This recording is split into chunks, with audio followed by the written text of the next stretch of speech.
নবম শ্রেণীর 2024 সালে ফাইনাল পরীক্ষার একেবারে শেষ মুহূর্তের বাংলার প্রবন্ধ রচনা সাজেশন। এবং আমি যে এই 4 থেকে 5টি তোমাদের প্রবন্ধ রচনার কথা বলবো, আশা করি এইগুলোর মধ্যেই তোমাদের ফাইনাল পরীক্ষায় বাংলায় প্রবন্ধ রচনা তোমরা 100% গ্যারেন্টি কমন পেয়ে যাবে। বেশিরভাগ স্কুলে কিন্তু কমন অলরেডি এসে গেছে, যে সাজেশনগুলি আমি আগে দিয়েছিলাম, এবং যে সমস্ত স্কুলে এখনো পরীক্ষা হয়নি তাদেরও আশা করি কমন চলে আসবে। কাজেই যাদের কালকে পরীক্ষা রয়েছে অথবা 2-1 দিনের মধ্যে পরীক্ষা শুরু হতে চলেছে, তারা অবশ্যই কিন্তু ভিডিওটি দেখে নাও, কারণ ক্লাস 9-এর এই কটা রচনা থেকে একদম গ্যারেন্টি সহকারে বললাম কমন তোমরা পেয়ে যাবে। ঠিক আছে, তো কি কি রচনা করতে হবে একটু দেখে নাও। তো তার আগে বলি, তোমাদের এই যে রচনাটা হয় সেটা তোমাদের 4টে দেওয়া থাকে এবং তার মধ্যে যে কোনো একটা করতে হয়, নম্বর থাকে তোমাদের 10 নম্বর। ঠিক আছে, 4টের তোমাদের একটা করতে হয়, 10 নম্বর থাকে, এবং সেটা মোটামুটি 300টা শব্দ তোমাদের লিখতে হয়। 300 থেকে 4টে, কম বেশি হলেও কোনো অসুবিধা নেই। 300 থেকে 400-র মধ্যে বা 300টাও লিখলেও কোনো অসুবিধা নেই।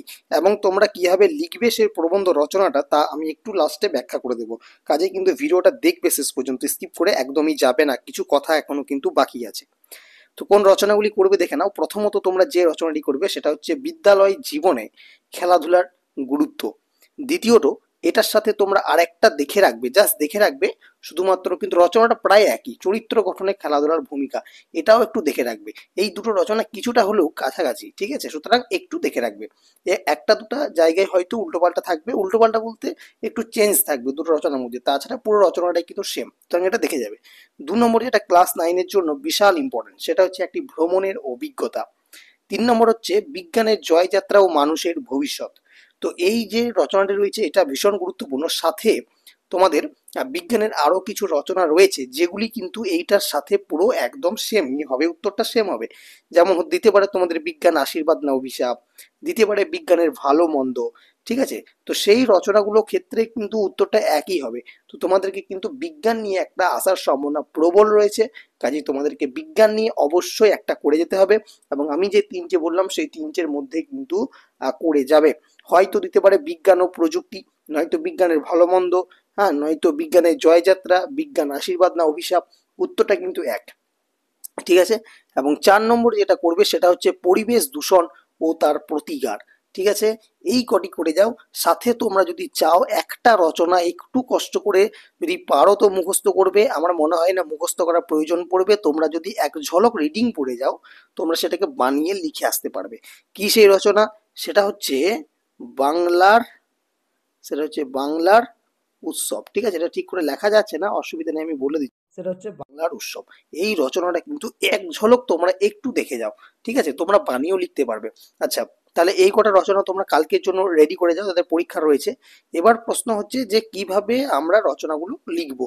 দেখো দেখো, তোমাদেরকে বারবার বলে দিই, তোমরা যখন রচনা লিখবে তখন সুন্দরভাবে ওপরে কিন্তু সেই রচনার যে নামটা থাকবে, মানে হেডিংটা থাকবে, সেটা কিন্তু অবশ্যই দেবে। এবং সাথে তোমাদের কিছু কোয়ার্ড থাকে, ঠিক আছে, কিছু কথা থাকে, সেগুলো যদি কেউ দিতে পারো সেটা দেবে।